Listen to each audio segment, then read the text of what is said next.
Good morning mga kabakit. Please subscribe po Kabakit Vlog sa YouTube channel. Ayan po, update lang po tayo for today's video is update tayo sa ating work site. Ayan po. Dito po namumuhay ang mga mahihirap galing ng Pilipinas. Oo, sabihin nyo na ito'y Sabah, Malaysia, isang abroad. Pero alam nyo ba na wala kaming passport dito? Pero kahit ganun pa man, nakapaghanap din kami ng mga magaganda-gandang trabaho. Kahit sa kahirapan ng buhay, ayan, nakahanap din kami ng magandang amo. Ayun, ang trabaho po namin dito ay isa po kami mga driver operator sa Sabah, Malaysia. Ayan, mga kasamahan ko dito, update lang po kayo, i-update po kayo sa mga kapaligiran natin dito ngayon. Kahit kami walang mga passport ay nakapagpunta ng Sabah, Malaysia sa lupit ng buhay ng Pilipinas. Sobrang hirap. Kaya wala na kaming ibang choice na pumunta na lang dito. Yan, mga kasama ko yan doon sa taas. Tingnan nyo. Ganun talaga buhay mahirap. Laban lang sa buhay. Walang kahirapan na hindi natin pwedeng lupasan at hindi natin pwedeng ipag-survive ang ating buhay. Yan. Yun ang hirap.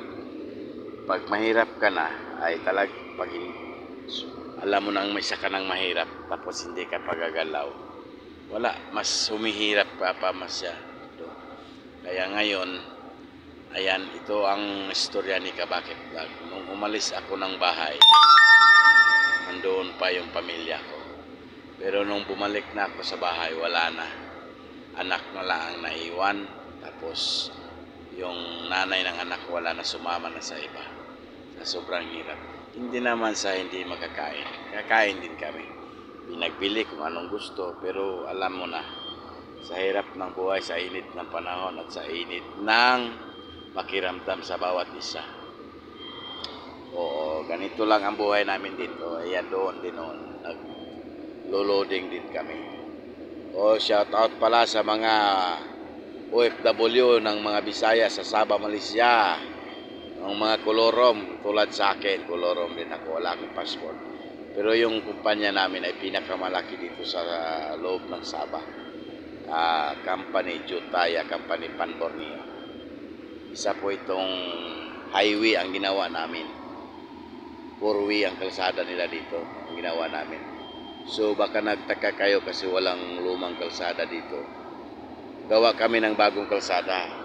Yung mga matataas na mga bangin, doon kami dumadaan sa lumang kalsada. Pero pag hindi mataas ang bangin, hindi taas ang bukid at saka bundok, dumaan maggawa kami ng bagong kalsada.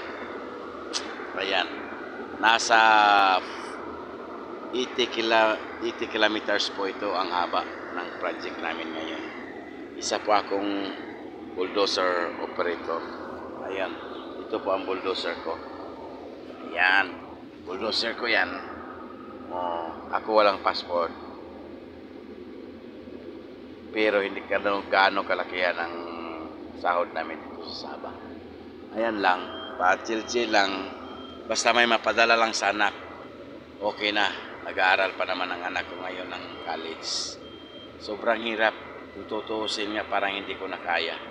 Pero kakayanin ko ang lahat para sa anak ko magpagtapos na pag-aaral.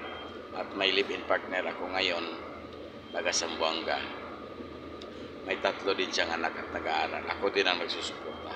Kailangan ko rin magsuporta sa kanila, anak niya. Kasi kawawa naman pag hindi natin susuportahan.